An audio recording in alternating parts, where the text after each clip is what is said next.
What's up, y'all? It's your girl Sakina, and I'm back with another review. This is my review for Love Island USA Season 8, Episode 6. I'm not sure if I said 6 on the last one.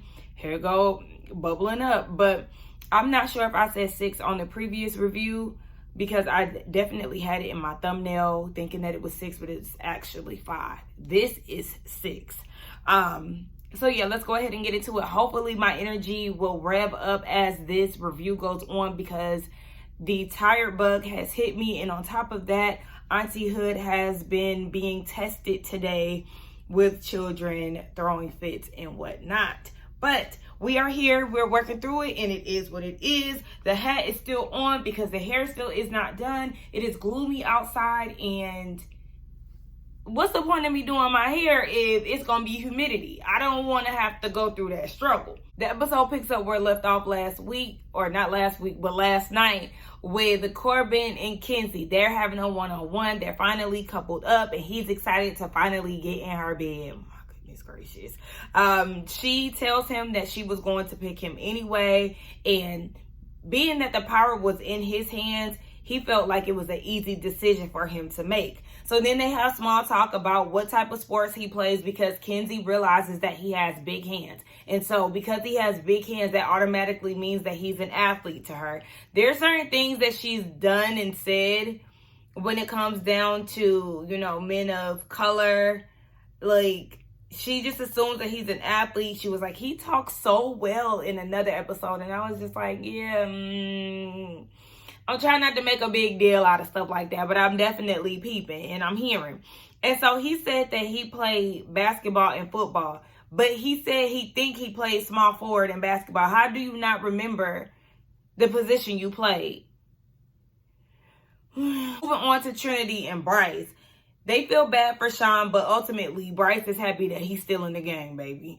She said that she is attracted to Sean, but he doesn't make her laugh the way that Bryce does. And in her confessional, she says that he's so understanding. Even when she sends him mixed signals, he's calm about it. He never plays tit for tat. Hey, I need y'all to understand that y'all are together by force. Y'all both stood on red and wanted to try other options. The game forced y'all back together. So let's not act like this is a situation where it's a reason to get back at somebody. This is not sincere and male, okay? Y'all were forced together. Y'all did not choose each other. Let's be very clear about that in the words of Kamala. I meant to speak on this on the last episode, but Trinity, I am going to believe that you simply forgot to blend in your nose contour because the fact that you left those two thick brown lines just sitting at the top of your nose like that is ridiculous. I can't convince myself that you did that on purpose. I just won't allow myself to do so because what? Now, it is no secret that Sis has a bit of a problem with blending in her makeup, but that one right there, that nose contour really took the cake and it was frustrating me to no end. And those girls really ain't your friends because they would have got you right before you left that makeup room. Mel is sincere. She's just so in love with him all over again at this point. She said, I think I love talking to you. Either you think or you know.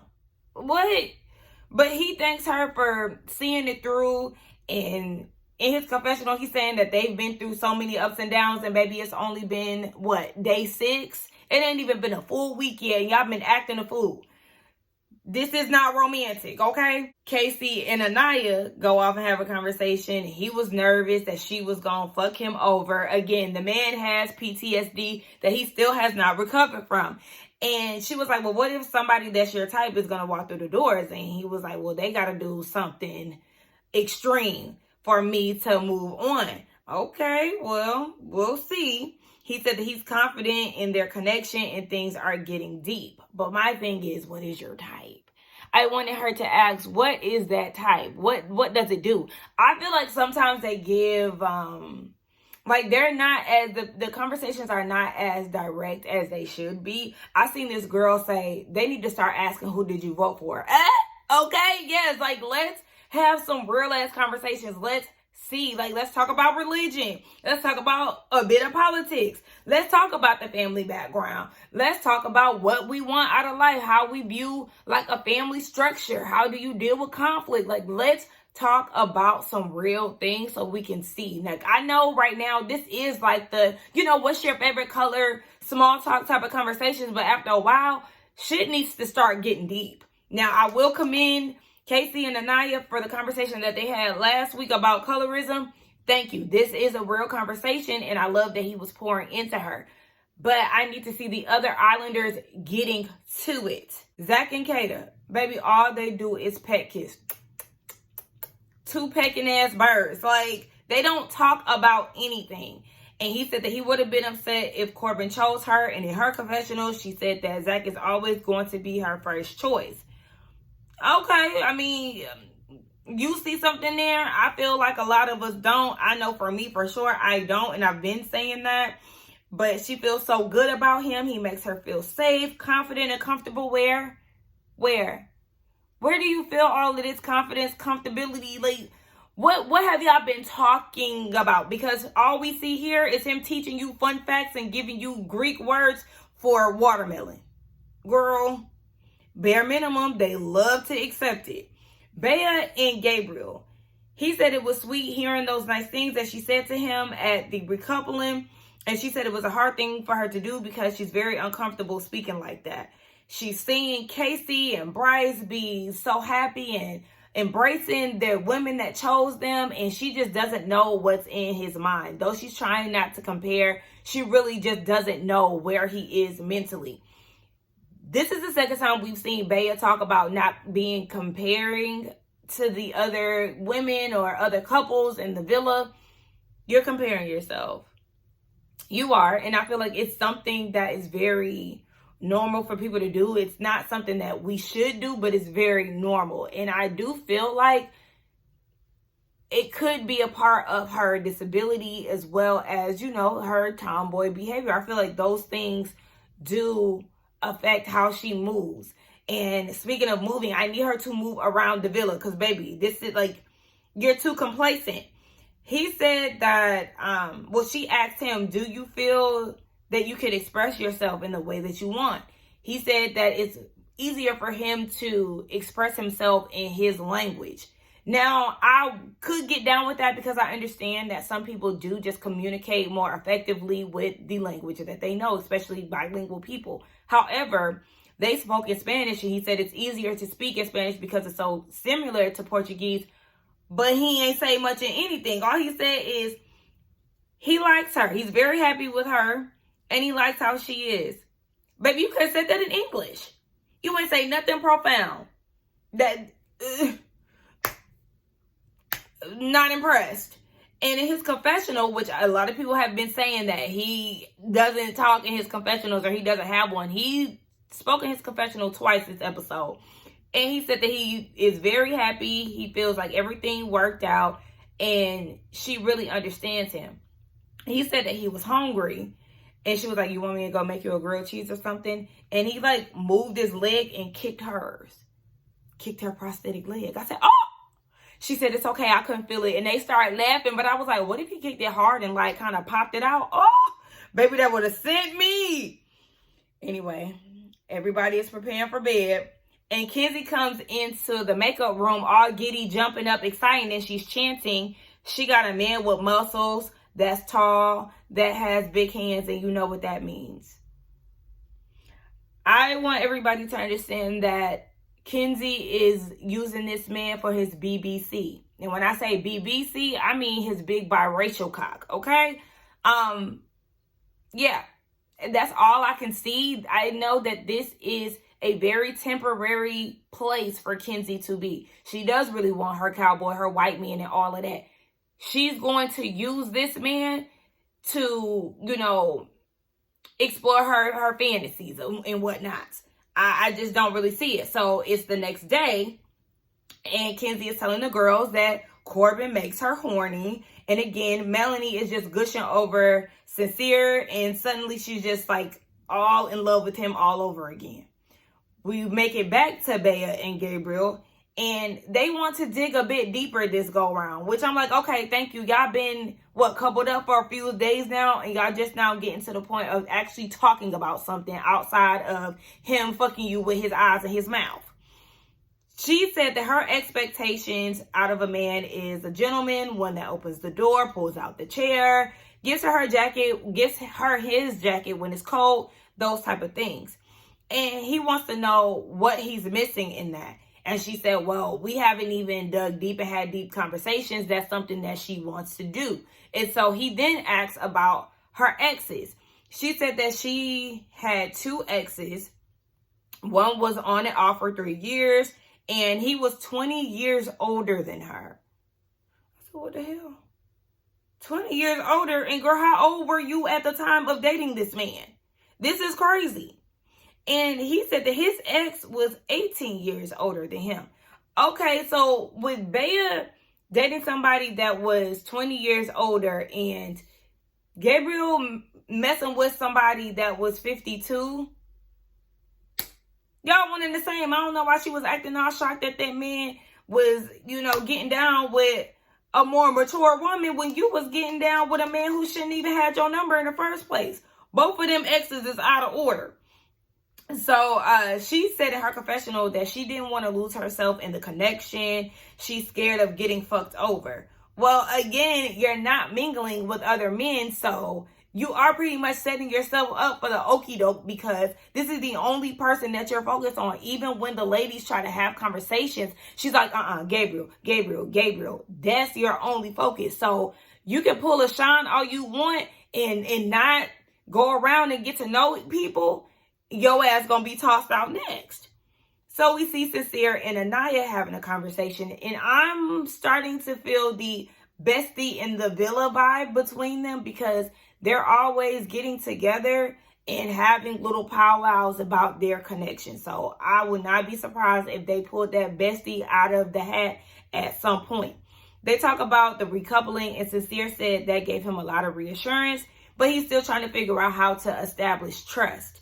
And he wants some advice from her. And she's telling him that he's doing a really good job at keeping his tone and expressing himself, just giving him praise. And he said, well, outside of this, his friends would advise him to have the woman like him more than he likes her. Your friends are giving you terrible advice. 1. 2, I need everybody to pay attention because as we know, it's always the other way around. The man needs to like the woman more than she likes him. That's the way it typically works, and that's how it should go. Because when you give a man too much, that's when you do start to lose yourself, get distracted, like just falling head over heels over a man who's giving you crumbs. Absolutely not. You need to be worshiping the ground that I walk on.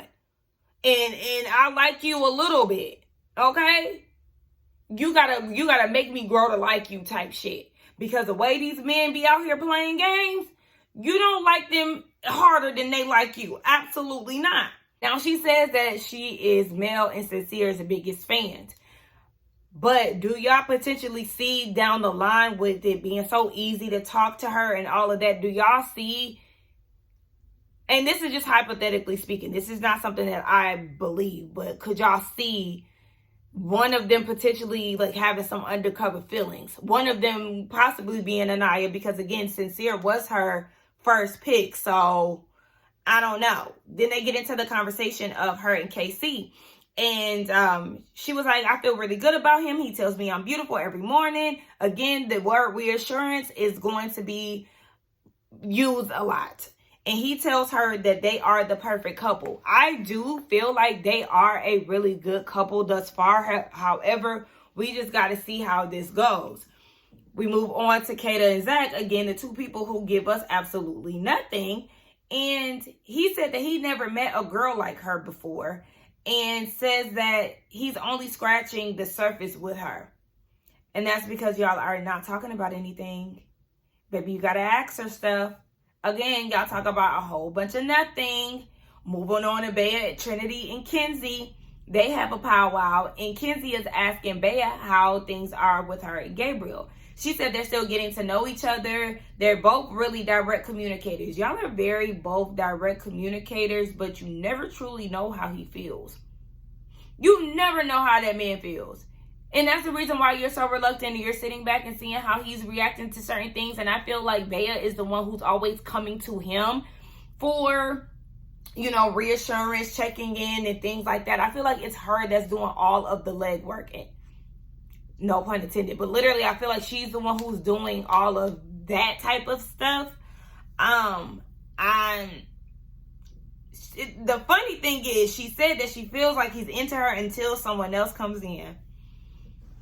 I'm crossing my legs, y'all can't see. I'm glad you know that.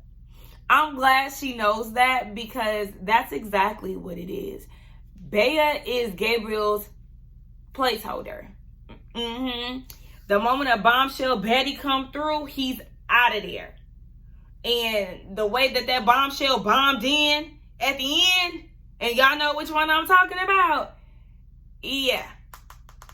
We get into Kenzie and how she feels about Corbin. She said that she's attracted to him. She likes his personality. He has great conversation. He's a great kisser. He turns her on. And in her confessional, she's like, I feel like the girls have all of their eggs in one basket. Yes. Call it out. Actually, y'all made this delusional pact. Ain't nobody hold nobody's feet to the fire. The girls let Kenzie run around there and make it seem like Zach was the bad guy. Nobody told her about her delusions then. Nobody told her about, nobody is keeping it real with this whole Bryce and Trinity thing, because y'all don't really like each other for real. Nobody's keeping it honest with Bea, because Mr. Hot Dick, Gabriel, is definitely gonna peace out on her real quick. And Kenzie, again, you're in another delusional situation with Corbin. You just want to freak him. That's it. And so Trinity said that she's waiting for Kenzie's cowboy to bust through them doors. I said, child, did y'all hear Kenzie talking about I'm creaming just off the thought of it? Corbin, I want you too to know that you are just a placeholder, baby. It's a lot of placeholding going on in this bitch. Tracy and Bryce get together again, and she's filing his nails down and trimming them. He feels like this is just another way for them to connect. I see where he's coming from with that. They talk about his most expensive date and all of that, but I think that they make great friends. This is another, what is it, class? Placeholder connection, okay? They seem like they could be good friends, but realistically, no. When I was watching it last night, my friend was like, what if she really likes him? Could be, but do I buy that? I don't. So I won't even entertain it too long.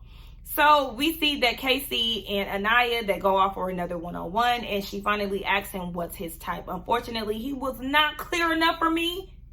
I need to know.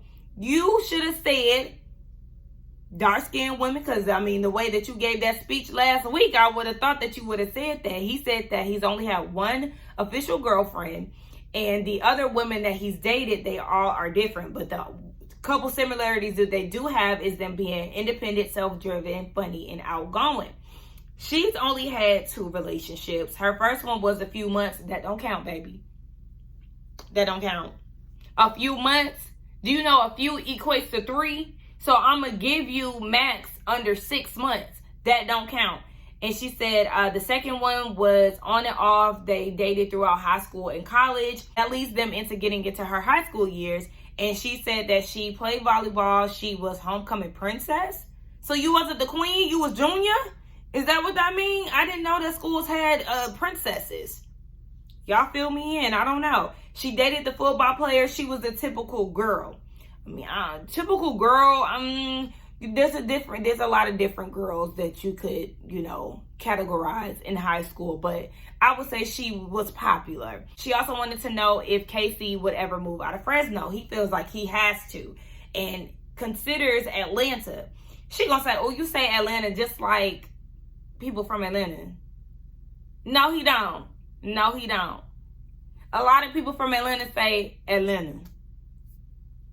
He didn't sound like a Atlanta nigga. I don't know. But he said that he never took a leap of faith and left his college town. He never went away for college. None of that. A lot of his friends think that he overthinks things, and he's been in positions where he could take risks. He just haven't. And talking to Anaya has really opened his eyes. especially with her being a traveler and going away to college.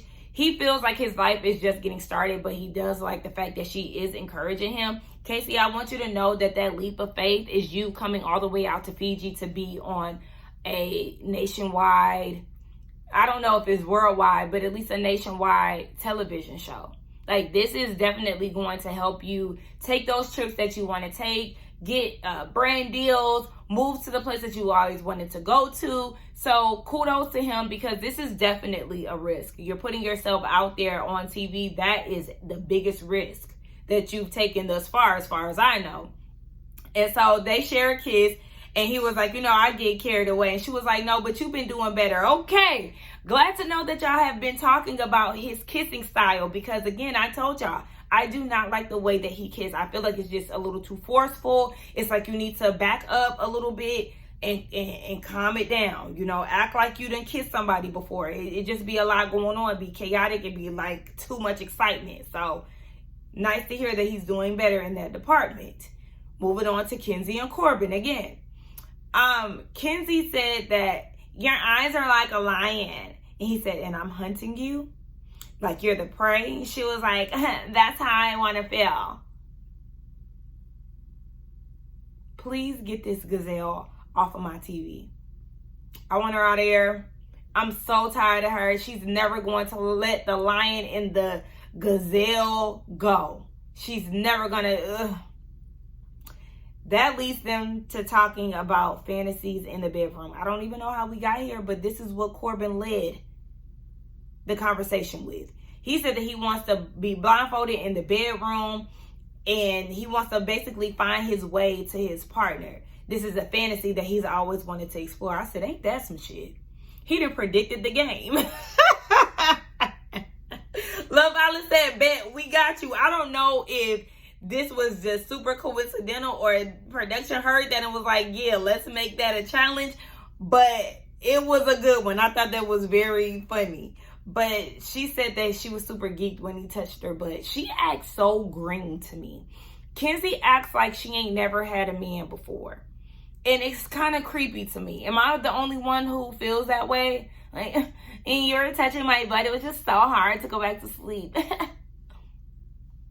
Okay, girl. Yeah. Touch my ass. Thank you. Next. Shit. Sincere and Casey have a conversation, and he tells Sincere that he's open to moving to Georgia, which made it seem like Anaya lives there too. That's what it sounds like. Are you saying that just because Anaya is there? Or is this a place that you've always wanted to move to? Kind of similar to how Kenzie suddenly always wanted to move to Miami because she's talking to Gabriel, who lives in Miami. You know, I don't know. But Sincere was like, well, that'll definitely fall into you doing some risk taking. So obviously this is something that they've been having conversations about too. Kenzie gets a text, and it's slumber party time. Everybody gets dressed up in their lingerie. The men have on their silky boxers. I said, okay, now. Some of the girls was looking real good. Y'all know Anaya looked good. Who else looked good? I don't know. That's all I cared about. Ariana comes out. I did not like her outfit. I don't know what's going on lately with these outfits, Ariana, but you usually be serving us looks. The last two ain't been doing it for me. But it's game time. And so she's asking the men, do y'all get nervous in the bedroom? And they all say no. Y'all lying like hell. And she knew it too. But she asked the ladies, do y'all think y'all can find y'all's man without seeing him? So then she lays out the game rules. The men will be locked up at the head of the bed. There's this big bed that they were partying on and stuff. And so they have to line up at the headboard and be cuffed to it. And the girls will be blindfolded and have paint on their hands, using their way to like find their men with their hands, relying on their chemistry, touch, and their instinct. So they have to feel through all of the men to identify who theirs is, leaving a mark so everybody knows where they've been and who they've been with. I said, okay, now. Now she told them, do not talk, do not help, don't give yourself away. It has to be silent, on some silent library type shit. Y'all remember that show on MTV? That used to be my show. It was stupid as hell though. So the game starts and Kennedy is up first.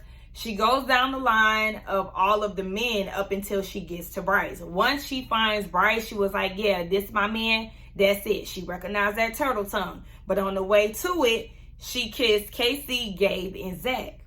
So then we get to Mel and she goes straight to Casey.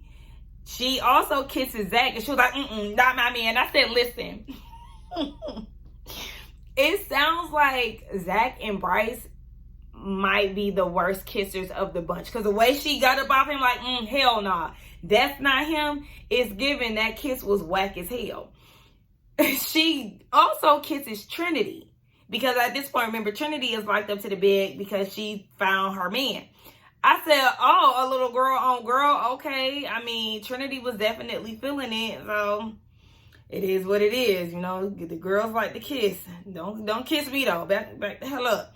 She then gets to Sincere, but goes on further to Corbin.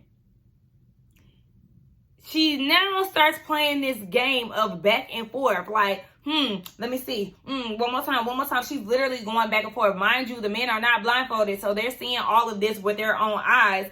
And Corbin was like, I literally seen her feel Sincere's bun. Like, she knows exactly what she's doing. She does. I said, wow. All right. So Sincere is questioning what's going on because this is all in his face. Now we see Kenzie. She goes up to Gabe. And as she's kissing him, boom, the first bombshell enters the villa, baby. And when I tell you she came through. Miss Soul, baby, is 24. She's from Cali. And she says she doesn't look like anybody else. She is the sun that stands out. Did y'all see Zach's face? Zach was looking like, what the fuck? He was cracking me up. But Soul looks really, really good. And as Kenzie is making her way through the men trying to identify where Corbin is, Soul dips her hand in red paint and she's going through kissing the men while still avoiding Kenzie, who has no idea that a new bombshell has entered. So KC said that he's a sucker for pixie cuts. We got to watch out for that. And Soul said the best kisses came from Corbin, Casey, and Sincere. She said Sincere was giving her that eye. Okay, again, we got to keep our eye. But you know what? I ain't even got to keep my eye on Sincere. Sincere, do you? Because you just seen with your own eyes what your girl was doing and playing the game. I'm going to need you to go ahead and get yours. Explore that connection with Soul. I want to see it, actually. And so now it's Kata's turn. And Soul, she, kissed through all the men and then she left. So as Kata is going to find Zach, enters in the new bombshell, 24-year-old Jen from Florida. I said her titties was falling out of her lingerie. Absolutely not, girl. You look sloppy. You wasn't doing it for me. But she was doing it for Corbin, because when she got around to him, he was like, yeah, it definitely did it. I said, okay, so now we know that you like white girl / racially ambiguous girls. Okay, noted. So Kenzie and Mel, they just talking all through Kata's journey to find Zach. And I'm like, didn't she tell y'all to be quiet? Like, y'all fucking up the game. I was being stickler at that point. I didn't like it. But she finally finds Zach and she locks herself in. Now, Anaya is the last girl to find her man. And she found KC based off a touch. She was simply touching the men. She didn't kiss nobody until she found that face that she was familiar with. She kissed him. She was like, yup, that's Casey. And she cuffed herself to him. That's how you do it, okay? Everybody else just wanted to go through kissing on everybody for no damn reason. No. Anaya, I would have played your type of game, girl, and I would have found him real quick. Now, all the ladies are handcuffed to their men. I said, okay, ladies, yes, I am definitely impressed, but I feel like it would have been a little more interesting had a woman remove their blindfold only to find out that they was cuffed to the wrong man. Yeah, that would have been interesting, but I guess they know their shit. Nothing wrong with it. Now, Ariana is asking, Mel, how'd you feel about it? Was it hard finding your man? She said it wasn't hard. It was enjoyable. Girl, we know you had a blast, baby. Literally tonguing the niggas down back to back like that. Like, yuck. And then I seen a video of a dentist. I don't know if she was a dentist or not, but she was basically talking about Bea and her Invisalign trays and how it already collects a lot of saliva. Yuck. So Mel was looking around and she was like, who got red paint? Nobody had red paint. And Zach is like, so should we tell him? Look, geek to get back, okay? And that's when the new bombshells reveal themselves. And so and Jen comes back out, and Bryce knows Jen. I said, oh, okay, yeah, we need to figure out how y'all know each other. In what way? Did y'all go to school together? Did y'all model together? Like, give us the background. And so Ariana was like, girls, don't even feel no type of way. Don't trip. I ain't forgot about y'all. Anyway. Ariana asked the men, how do they feel about the situation? And KC said he feels blessed. Bea said, wrong answer. Exactly. Because now Anaya looking at you like, word? Blessed. And then you got all this red paint on you? Oh, you been getting down and dirty. You should have shut your damn mouth. He talking about, I feel blessed to be with my girl. No, it's too late. You should have led with, I feel blessed to be with my girl. Put it in a full, complete sentence. No, baby. And so Ariana was like, ladies, don't even trip because I got something for y'all too. And then we see the male bombshell come through. He is Corbin. He's 21 from North Carolina. He's a country dude. And baby, when I tell you, Mel got to showing her ass. Oh my gosh. Look, I'm showing y'all a little too much. Oh my gosh. Like, calm down. Literally jumping up and down. Doing way too motherfucking much. And I said, you doing all that jumping around, and the way she was positioned, she was in the damn way again. To the point where Katie was like, damn, let me see. Girl, you're not helping your case. Just when I was on your side in the last episode, here you go again, being in the way.